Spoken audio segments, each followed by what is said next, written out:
నమస్తే, welcome to mirror TV. నేను పవన్. కులగణన పైన రాష్ట్ర వ్యాప్తంగా పెద్ద ఎత్తున రచ్చ జరిగింది. నిజంగానే కులగణన ఎందుకు జరపాల్సి వచ్చింది?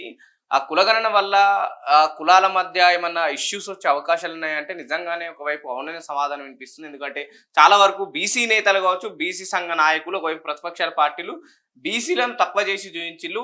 ఏ విధంగా బీసీలు తగ్గుతారు జనాభా, ఒకవైపు ఓసీలు ఇట్లా పెరుగుతారని చెప్పేసి చాలా వరకు క్వశ్చన్ కూడా చేయడం జరిగింది. అదేవిధంగా వర్గీకరణ పైన కూడా చాలా రోజుల నుంచి చర్చ నడుస్తుంది. మొన్న మందకృష్ణ మాదిగ గారు కూడా రేవంత్ రెడ్డిని కలిసారు. మనం ఈ ఈ ఈ విషయాలపైన మాట్లాడే ప్రయత్నం చేద్దాం. మనతో పాటు ప్రొఫెసర్ గాలి వినోద్ కుమార్ గారు ఉన్నారు, మాట్లాడే ప్రయత్నం చేద్దాం. సార్ నమస్తే. ఏంటి కులగణన విషయంలో మీరు ఏ విధంగా చూస్తారు? కులగణన అనేది ఒక ఎక్స్రే లాంటిది అని చెప్పి రాహుల్ గాంధీ గారు అన్నారు. 100% దాన్ని అంగీకరిస్తా.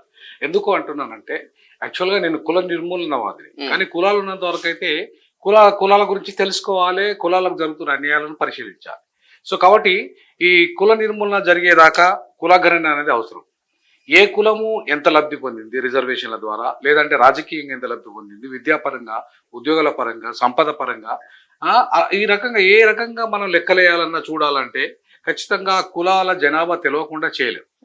అంటే కులగణన జరిగిన తర్వాత అయితే రాహుల్ గాంధీ భరత్ జోడో యాత్రలో కావచ్చు, లేదంటే కాంగ్రెస్ పార్టీ ప్రచారంలో ఉన్నప్పుడు కావచ్చు, మేము అధికారంలోకి వస్తే పూర్తి స్థాయిలో కులగణన జరుపుతాం, కులాల వారీగా రిజర్వేషన్ ఇస్తాం, రాజకీయంగా వారిని ఎదుగుదిస్తామని చెప్పేసి కాంగ్రెస్ పార్టీ బలంగా హామీ ఇచ్చింది. కానీ కులగణన జరిగింది, లెక్కలు కూడా బయటకు వచ్చినాయి, కొన్ని కులాలు అసంతృప్తిగానే ఉన్నాయి. ఇంకా దీన్ని ఎలా చూస్తారు? అంటే నేనేమంటున్నానంటే ఇప్పుడు ఎవరైనా పాలక సమాజం వాళ్ళకు అనుకూలమైన నిర్ణయాలు తీసుకుంటుంది, అది ఎవరైనా కావచ్చు. కానీ ఇప్పుడు చాలా వరకు కాంగ్రెస్ పార్టీ నాయకులే, కొందరు ఏదైతే బీసీ సంఘ నాయకులు కూడా రేవంత్ రెడ్డి చేసిన సర్వే కన్నా కేసీఆర్ చేసిన సర్వేనే కాస్త మేలుగా ఉండే, ఇది మొత్తం తప్పులు తడకానికి వస్తే కంపేర్ చేస్తారు కదా.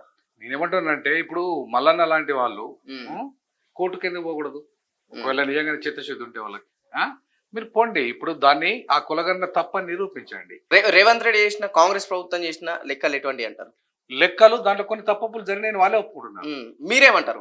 నేను కూడా తప్పులు కొన్ని జరిగినాయని ఒప్పుకుంటున్నా.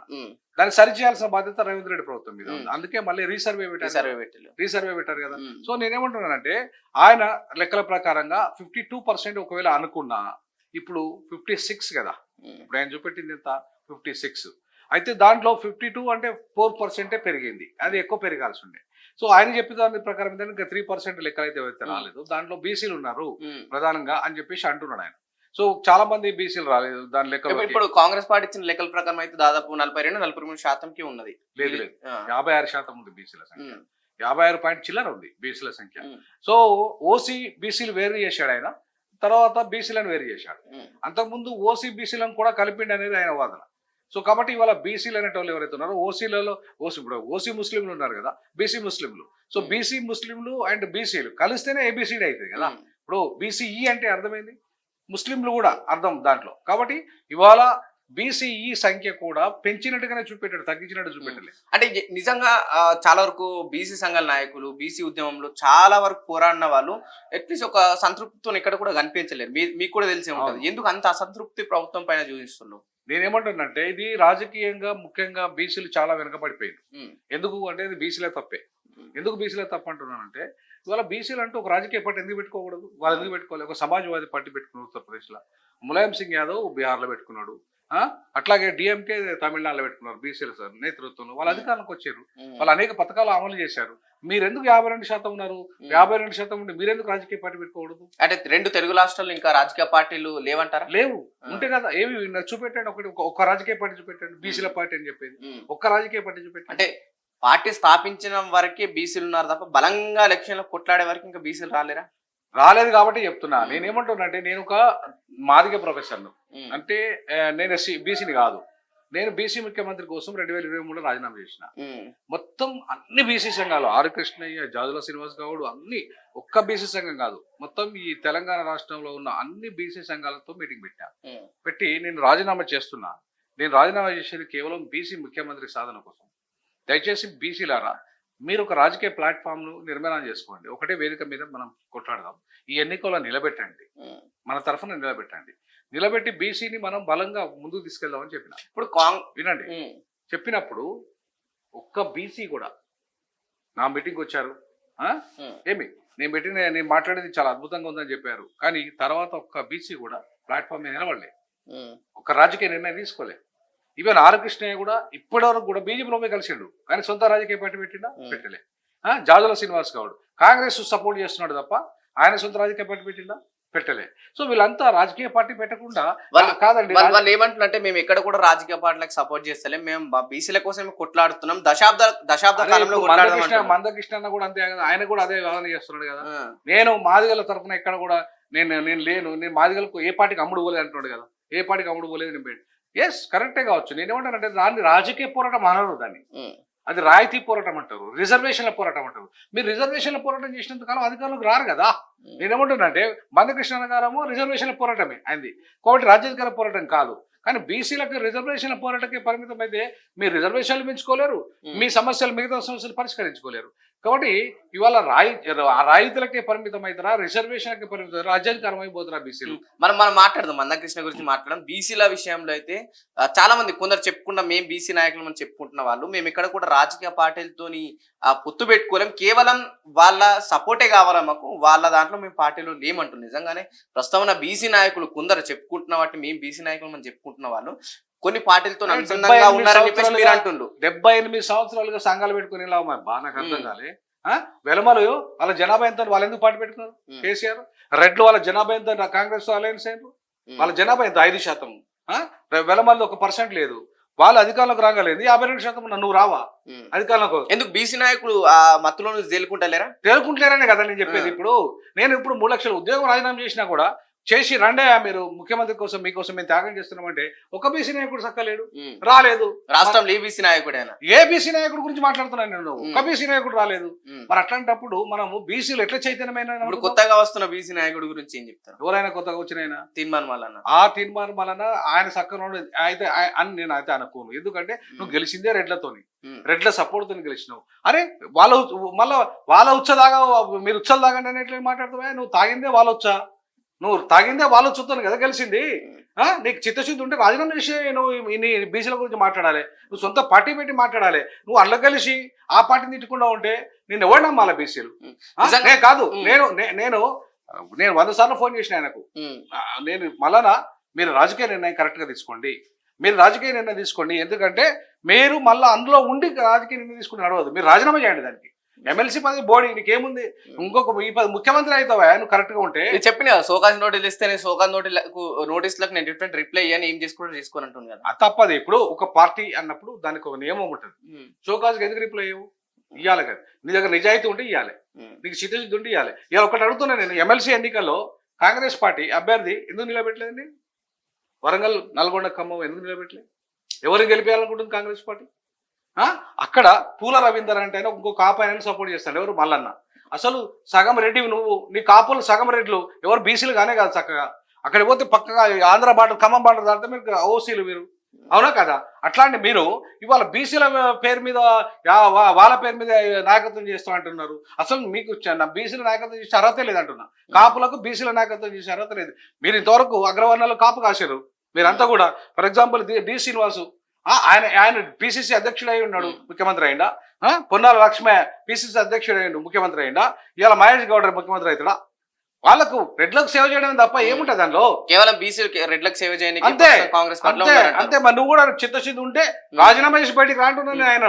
కులగణన జరిగిన తర్వాత లెక్కలు బయటకు వస్తే ఒక కులాన్ని మల్లన్న తీవ్రంగా తిట్టడాన్ని ఎలా చూస్తారు? నేను అస్సలు సపోర్ట్ చేయను అది. ఎందుకంటే ఒక కులాన్ని తిట్టడం అనేది నీ కులాన్ని తిట్టినా కూడా తప్పే, ఏ కులాన్ని తిట్టినా తప్పే అంటున్నా.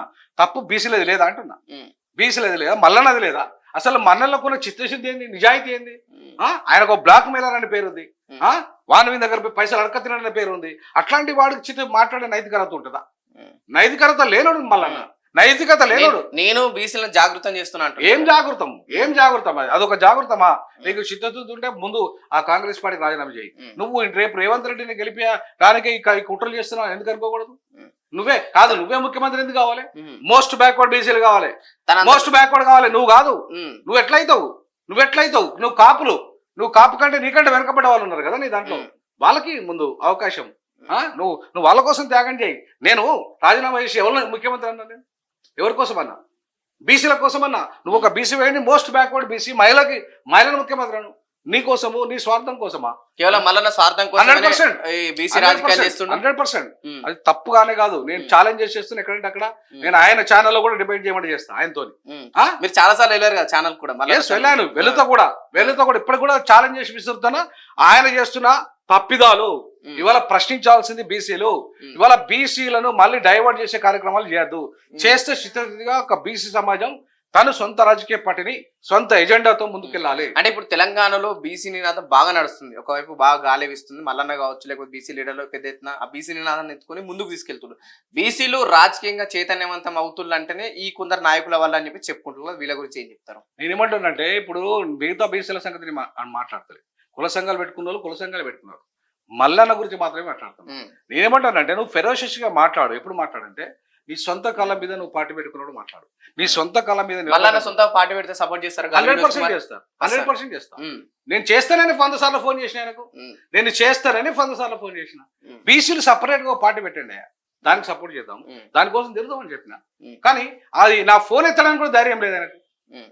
చేశారా మీటింగ్? రాజకీయ కూడా చెప్పిన ఎస్సీ ఎస్టీ టీచర్స్ అసోసియేషన్ నన్ను అభ్యర్థిగా ప్రకటించింది జనవరి 12వ తారీఖున. మరి నేను నీ మద్దతు కనుక బీసీల మద్దతు కనుక ఉంటే నేను నిలబడతా ఇండిపెండెంట్ గా. అంటే 100 సార్లు పోతే 100 సార్లు ఫోన్ చేస్తే లిఫ్ట్ చేయడు. ఆ బీసీ మన మోస్ట్ బ్యాక్వర్డ్ ఎంబీసీ నాయకుడు ఆయన పేరు బ్రదర్ కూడా చెప్పిన అన్నా ఇప్పుడు మనం పట్టభద్రులు ఎమ్మెల్సీ ఆదిలాబాద్ మన వరంగల్ నల్గొండ ఖమ్మం టీచర్ ఎమ్మెల్సీ నేను దానికి నన్ను ఎస్సీ ఎస్టీ టీచర్స్ బలపరిచారు. బీసీల మద్దతు కూడా ఉంటే నేను గెలుస్తా, మనం కలుద్దాము అంటే సప్పుడు లేదు. అసలు ఫోన్ ఎత్తాడు. ఎందుకు అట్లా? మీరు చాలా దగ్గరనే కదా మల్లన్న. నేనేమంటాను, ఫోన్ ఎత్తలేదు, మాట్లాడలేదు. నీకు చిత్తశుద్ధి ఉంటే నేను నిజాయితీగా ముందుకు వస్తున్నా. నేను ఒక ఎస్సీని, నీకు ఆల్రెడీ నువ్వు గ్రాడ్యుయేట్ ఎమ్మెల్సీవి, నువ్వు బీసీవి, మరి ఒక ఎస్సీకి సపోర్ట్ చేయాలా లేదా? నువ్వు మళ్ళీ నీ కాపు కేట్లు సపోర్ట్ చేస్తావు. పూల రవీంద్ర నీ కాపు కేట్లు సపోర్ట్ చేస్తావు. ఇప్పుడు గతంలో బౌద్ధనవాదం లేకపోతే అంగిలాగ సిద్ధాంతం అని ముందు దీంతో వచ్చింది కదా మల్లన్న. మరి ఏమైంది? మళ్ళీ ఏమైంది? పోయి బీజేపీలో ఒకసారి పట్టావు, బీజేపీ కాళ్ళ దగ్గర పోతావు, కాంగ్రెస్ కాళ్ళ దగ్గర పోతావు, వాళ్ళ కాళ్ళ దగ్గర పోతావు, వీని కాళ్ళ దగ్గర పోతావు. మళ్ళీ వచ్చి అంగిలాగ సిద్ధాంతం ఏమైంది? తన ముందే అన్నాడు కదా, నా అయితే మన లైన్ చేరుకునే వరకు ఏ గాడిద వచ్చినా ఎక్కుతా అంటున్నాడు. అది గాడిదతో ఎక్కడం కాదు. కాన్షీరామ్ వేరు. కాన్షీరామ్ సిద్ధాంతం ఏంటంటే ఆయన స్వతంత్రంగా ఒక రాజకీయ పార్టీ పెట్టుకుని మిగతా పార్టీతో పొత్తు పెట్టుకున్నాడు. That is power. ఆయన పవర్ పెంచుకోవడానికి. నీది అట్లా కాదు, నీది బానిస పవర్. నీ కాదు, నీ అవకాశవాదం నీది. అంతేగాని కాన్షీరామ్ లాగా సిద్ధాంతం కాదు నీది. కాన్షీరామ్ ఒక స్వతంత్ర రాజకీయ సిద్ధాంతాన్ని తీసుకొచ్చిండు, బహుజన వాదన తీసుకొచ్చిండు, ఓ పార్టీ పెట్టిండు. ఆ పార్టీతో కాంగ్రెస్ తో పొత్తు పెట్టుకున్నాడు, బీజేపీతో పొత్తు, సమాజ్వాదీతో పెట్టుకున్నాడు. తన ప్రజల కోసం, తన బహుజన ప్రజల కోసం, తను ముఖ్యమంత్రి కావడం కోసం కాదు, తను ఎమ్మెల్సీ కావడం కోసం కాదు, తను ఎంపీ కావడం కోసం కాదు. ఆయన తన ప్రజల్లో మాయావతి ఒక మహిళని తీసుకొచ్చి ముఖ్యమంత్రి. తెలంగాణలో కులాల మధ్య కాస్త కొట్లాటలు జరుగుతున్నట్టు వినిపిస్తుంది. ఎందుకంటే మొన్నటి వరకు వర్గీకరణ విషయంలో మాల వర్సెస్ మాది కావచ్చు, ప్రస్తుతం బీసీ వర్సెస్ రెడ్లు కావచ్చు. ఎట్లా చూస్తారు కులాల మధ్య కొట్లాటలు? నేనేమంటానంటే ఏ కులమైన అధికారం కోసం కొట్లాట చేయడం సహజం, చేయండి, తప్పు కాదు. కానీ ఇవాళ వర్గీకరణ సమస్య అధికారం కోసం కాదు. అది కేవలము ఒక రిజర్వేషన్ పంచుకునేది, ఒక అన్నదమ్ములా పంచుకునే కార్యక్రమం. అన్నదమ్ములా పంచుకునేటప్పుడు ఆత్మబంధువులు కలిసి ఉండాలి. ఇవాళ ఆంధ్ర తెలంగాణ ఉద్యమప్పుడు నా నినాదం ఏంది? వాళ్ళు దొంగలు ద్రోహులు అనద్దు. వాళ్ళు ఎవరైతే దోపిడీదారులు, ఎవరు పాలకులకు మాత్రమే దోపిడీదారులు, అంతేగాని వ్యాపారులు దోపిడీదారులు, ఎవరు పెట్టుబడిదారులు దోపిడీదారులు, అంతేగాని ప్రజలు కాదు కదా. పాపం ప్రజలు, అమాయక ప్రజలను ఎందుకు మాట్లాడుతారు, ఎందుకు రెచ్చగొడతారు? అట్లనే ఇక్కడ కూడా నేను ఏమంటానంటే మాలా మాదిగలు అనేటోళ్ళు అంటరానికోరు. మాలా మాదిగలే కాదు, మొత్తం 59 కులాలు కూడా అంటరాని కులాలే ఈ దేశంలో. ఉపకులం కాదు, అది కులమే సపరేట్ గా. ఎవరైనా అంటరాని వాళ్ళు. ఈ దేశంలో ఉన్న 1130 కులాలు కూడా అంటరాని కులాలే. దళితులు నేను చెప్పేది. వాళ్ళెవరు కూడా పాలకులు కాదు, దోపిడీ చేయలేదు. వాళ్ళు ఏదో అవకాశాలు వస్తే ఉద్యోగం పొందారు. మాదిగల అవకాశం నాకు వచ్చినప్పుడు నేను ఉద్యోగం చేయలేదు, అట్నే వాళ్ళకి వచ్చినప్పుడు వాళ్ళ అవకాశాలు ఉంది. కారణాలు వేరు. వాళ్ళకి అవకాశాలు రావడానికి అనేక కారణాలు ఉన్నాయి. ఆంధ్ర వాళ్ళు దోపిడీ చేసిన కొంత, అంటే దళితుల అవకాశాలు ఆంధ్ర వాళ్ళు, మాలా మాదిగలు దోపిడీ చేశారు, ఉపకులాలు దోపిడీ చేశారు అంటే నేను సమర్థిస్తా. కానీ తెలంగాణ వాళ్ళు ఎక్కడ దోపిడీ చేశారు? తెలంగాణ వాళ్ళకి చదివే లేదు సార్. 100 ఏళ్ళ ముందే చదివే రాలే, ఇంగ్లీష్ ఎడ్యుకేషన్ అసలే లేదు. అట్లాంటి స్థితులలో నువ్వు మాలల్ని ఎక్కడ ఎందుకు తిట్టాలి? దొంగలని, ఒకవైపు ఇటు మాదిగలు సంబంధించిన సంఘాలు మీటింగ్ పెట్టడం కావచ్చు, అదే కౌంటర్ గా మాలల సంఘాలు మీటింగ్ పెట్టడం కావచ్చు, పాటలతో కొట్లాట విధంగానే వాళ్ళు పాటలు ఎవరు పెట్టినా తప్పన్నా, నేను ఎవరు తిట్టినా మాలవాది ఇద్దరిది తప్పే అంటున్నా. ఇద్దరు కూడా నువ్వు రెచ్చగొట్టడం తప్పు. ప్రధానంగా అయితే మందకృష్ణ మాదిగ నరేంద్ర మోడీని కలవడం ఇక్కడ తెలంగాణ స్టేజ్ పైన మందకృష్ణ మాదిగ మతోన్మాది అని చెప్పేసి ఒక ముద్ర కూడా వేయడం జరుగుతుంది. దీన్ని ఎట్లా చూస్తారు? నేను ఏమంటానంటే ఒక బీజేపీ అనేది మతోన్మాద పార్టీ, ఆర్ఎస్ఎస్ ఒక మతోన్మాద సిద్ధాంతం ఉన్నది. సో అవి ఎప్పుడు కూడా మా దాంట్లో మాదిగలలో 80% క్రైస్తవులు. అవునా? మమ్మల్ని ఆ క్రైస్తవులకు రిజర్వేషన్లు వర్తించాయి. ఇది ఎవరు చెప్తున్నారు? నరేంద్ర మోడీ చెప్తున్నాడు. వర్గీకరణ చట్టం కూడా వర్తించదు వాళ్ళకు. మరి 80% క్రైస్తవులు అన్నాక వాళ్ళకి ఈ వర్గీకరణ చట్టం వర్తించకపోతే ఏ లాభం వర్గీకరణ చట్టం వల్ల? రేపు వాళ్ళు బైబుల్ పట్టుకొని చర్చికి పోతారు. నువ్వే నీ కుటుంబంలో నువ్వే క్రైస్తవులు, నువ్వే మందకృష్ణ మాదిగా క్రైస్తవ కుటుంబం. అవునా కాదా? సో నేను ఒక మతానికి కాదు అన్ని మతాల దగ్గరికి వెళ్తాను. ఏమనుకో, నీ భార్య క్రైస్తవులు, నీ పిల్లలు క్రైస్తవులు, నువ్వు అన్ని మతాల దగ్గర పో. అట్లాంటి నేను కూడా పోతాను అన్ని మతాల దగ్గర. నువ్వు ఎందుకు చెప్పుకోవంటు నా క్రైస్తవుడు అని చెప్పుకుంటే తప్పేందంటున్నా, భయం ఏందంటున్నా. ఆయన హిందువుగా చెప్పుకుంటాడు, ఒక ఆయన పార్సిగా చెప్పుకుంటాడు, ఒక ఆయన ముస్లింగా చెప్పుకుంటాడు. మనం ఎందుకు చెప్పుకోవద్దు? క్రైస్తవులైన వాళ్ళం క్రైస్తవులుగా చెప్పుకోవాలి, ఖచ్చితంగా చెప్పుకోవాలి. దేశంలో మత స్వేచ్ఛ ఉందండి అందరికీ. ఏ మతం అయితే ఆ మతం చెప్పుకోండి, తప్పలేదు నేనేమంటాను. కానీ రిజర్వేషన్లు ఇవాళ కులం పునాదిగా ఇచ్చిండ్రు, మతం పునాది కాదు. మరి అటువంటిప్పుడు నా మతం ఏదైనా తీసుకుంటే నీకేంది? నువ్వెందుకు రిజర్వేషన్? నా మతం ఏదైనా సరే నువ్వెందుకు రిజర్వేషన్ రద్దు చేస్తావు? ఇవాళ నరేంద్ర మోడీ దళిత క్రైస్తవులకు, దళిత ముస్లింలకు రిజర్వేషన్ రద్దు అన్నాడు ఆయన. అటువంటి నువ్వెట్లా సపోర్ట్ చేస్తావు? దళిత క్రైస్తవులకు, దళిత ముస్లింలే పాపం చేసేదా? ఒక ఓసీ వాడు క్రైస్తవుడు అయితే వాడికి ఈడబ్ల్యూఎస్ రిజర్వేషన్ వర్తిస్తుంది. ఒక బీసీ క్రైస్తవుడు అయితే వాడికి బీసీ రిజర్వేషన్ వర్తిస్తుంది. చివరికి ఎస్టీ క్రైస్తవుడు అయితే కూడా వాడికి ఎస్టీ రిజర్వేషన్ వస్తుంది. ఒక దళితుడు, ఒక అంటరాని కులపోడు క్రైస్తవ మతం తీసుకుంటే తప్ప వాడి మాత్రమే రిజర్వేషన్ ఎందుకు రద్దు చేస్తావు?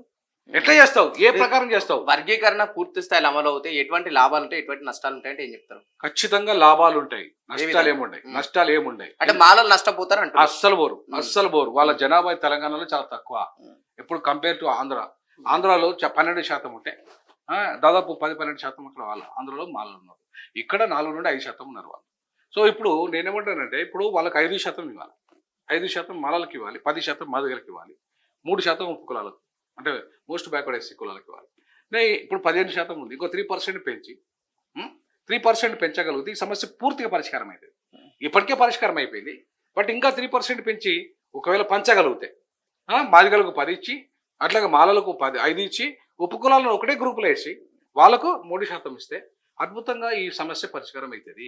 ఆ దిశగా అంటే ఎందుకు పెద్ద ఎత్తున మాలలు అంత పెద్ద సింహగర్జన సభలు పెడుతుళ్ళు, లేక ఎక్కడ చూసినా మాదిగలకు ఎంఆర్పీఆర్ కావచ్చు, లేకపోతే మాదిగలకు వ్యతిరేకంగానే మాట్లాడుతున్నారు? అదే అవగాహన రహిత్యము మాదిగలకు వ్యతిరేకంగా.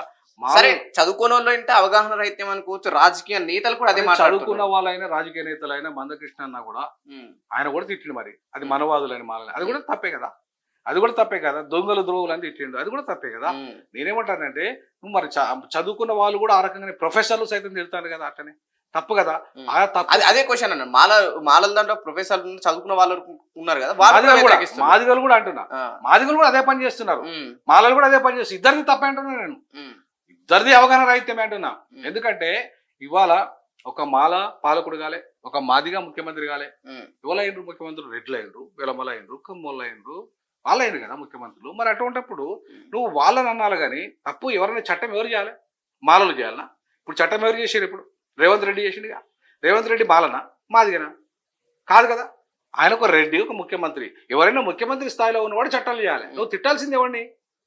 చట్టాలు చేసేటోని తిట్టాలి. అరే బాబు మాకు అన్యాయం చేస్తున్నారా, మాకు ఇంత పంచాలి, తప్పు నువ్వు చేస్తున్నావు అని చెప్పి ముఖ్యమంత్రి అను. నువ్వు మాలా మాదిగా ఇద్దరు తిట్టుకోవడం ఏందండి? నాకు అర్థం కాలే.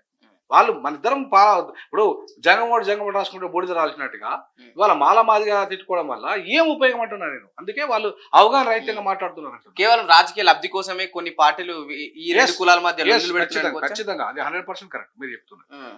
ఈ కులాల మధ్య అగ్రవర్ణ పార్టీలు అంటే ఎవరైతే ఉన్నారో వాళ్ళు పెట్టిన చిచ్చు వాళ్ళు పరిష్కరించకుండా అనవసరంగా మాల మాదిగలు కొట్టాడుకుంటాడు చేస్తున్నారు. నేనేమంటానంటే రాజకీయం చేస్తాం అది. కాబట్టి నేనేమంటానంటే దాన్ని కాకుండా మనిద్దరం కలిసి ఆయన ఎవరైతే అగ్రవర్ణ పాలకుడు ఉన్నాడో ఆ పాలకుడు దోపిడీదారు, మనకు అన్యాయం చేస్తున్నాడు, ఆ అన్యాయాన్ని ప్రశ్నించాలంటున్నా. మనం అన్యాయాన్ని సరిచేయమని చెప్పి అనాలి అని కాళ్ళ దగ్గర తీసుకొచ్చేసి వాళ్ళ ఇన్ని లక్షలాది మంది మీటింగ్. ఏ పార్టీలు చూసినా ప్రధానంగా మేము పెద్ద ఎత్తున వెనుకబడ్డ కులాలకు ప్రాధాన్యత ఇస్తున్నాం అంటున్నారు. ఎవరు ప్రాధాన్యత ఇవ్వట్లేదండి. ఇస్తే కాంగ్రెస్ పార్టీలో ఇప్పుడు ఎమ్మెల్యేలు ఎందుకు లేరండి? కాంగ్రెస్ పార్టీలో ఎమ్మెల్యేలు ఎందుకు లేరు? మంత్రులు ఎందుకు లేరు? లేకపోతే గతంలో టీఆర్ఎస్ పార్టీలో కూడా ఎమ్మెల్యేలు ఎందుకు లేరు? మా ఉప ఎమ్మెల్యే ఉప మంత్రులు లేరు, ముఖ్యమంత్రి మంత్రులు లేరు. దళితుడే కదా, ఏ గిరిజన ఏమైతది? మంత్రి ఉన్నాడు, ఏమైతది? రాజ్ నరసింహ హెల్త్ మినిస్టర్ అరే ఉన్నాడు. ఏమైతుందయ్యా నాకు అర్థం జై మాట్లాడుతున్నావు నువ్వు. నేనేమంటానంటే ప్రజా ప్రాతినిధ్యము. రాజనరసింహ నాయన కూడా మంత్రే, రాజనరసింహ మంత్రే, ఏమవుతుంది? ఫైనాన్స్ మినిస్టర్ ఏమైతుంది అంటున్నా. అట్లా ఏం కాదు. ఇప్పుడు ఎవరి బడ్జెట్ ఇప్పుడు మాకు మా శాతం 22% మా బడ్జెట్ లో మాకు వాటా ఎంత వస్తుందండి? సప్లా నిధులు అమలు అవుతున్నాయా? లక్షల కోట్లు డైవర్ట్ చేశారండి మా లక్షల కోట్లు, ఒక్క పైసా కాదు. దాన్ని అడిగినోడు ఎవడు? నువ్వు మాలా మాది కానీ రిజర్వేషన్ల కానీ నువ్వు లొల్లి పెట్టి కూడా బాగా అవుతాడు. 5% చదువుకున్న వాళ్ళు ఎంతమంది అండి మాలా మాది గల? 5% ఉన్నారు. 5% వాళ్ళ కోసమే 30 ఏళ్ళు పడితే మరి 90% పేద మధ్య తరగతి వాళ్ళు భూమి లేకుండా ఉన్నారు, ఊర్లలో అణిచివేత గురవుతున్నారు, అంటరాని తనాన్ని ఎదుర్కొంటున్నారు. మరి వాళ్ళ సమస్యలు ఎప్పుడు పరిష్కారం చేస్తావు? ఇంకా నాయకుడు అనేవాడు మొత్తం యావత్ సమాజం మొత్తం పరిష్కారం చేయాలా? నువ్వు కేవలం ఇంకా 5% విద్యావంతుల దగ్గరనే ఉంటావా? కాబట్టి నేనేమంటానంటే అధికారం అనే మాస్టర్కి మనం చేతపడితే ఖచ్చితంగా మనం మన సమస్యలు పరిష్కరించుకోగలుగుతాము. మాలామాది ఇద్దరు కలిస్తే అధికారం మనదేనండి.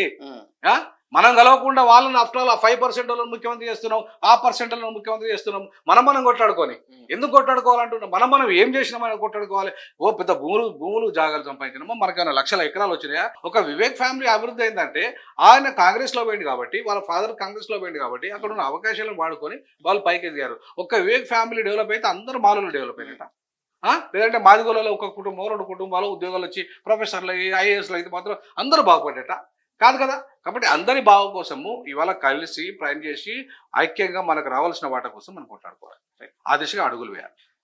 రైట్. ఇది తెలంగాణలో కులగణన జరిగిన తర్వాత పెద్ద ఎత్తున కులాల మధ్యలో కాస్త చిచ్చురేగిన విషయం అందరూ తెలిసిందే. కేవలం ఈ కులాల మధ్య కొట్టుకోవడం రాజకీయ లబ్ధి కోసమే కేవలం కొన్ని రాజకీయ పార్టీలు చేస్తున్న ఇదొక కుట్ర అని చెప్పేసి వినోద్ కుమార్ గారు చెప్పడం జరుగుతుంది. కెమెరామెన్ కళ్యాణ్తో పవన్, మిర్రర్ టీవీ, హైదరాబాద్.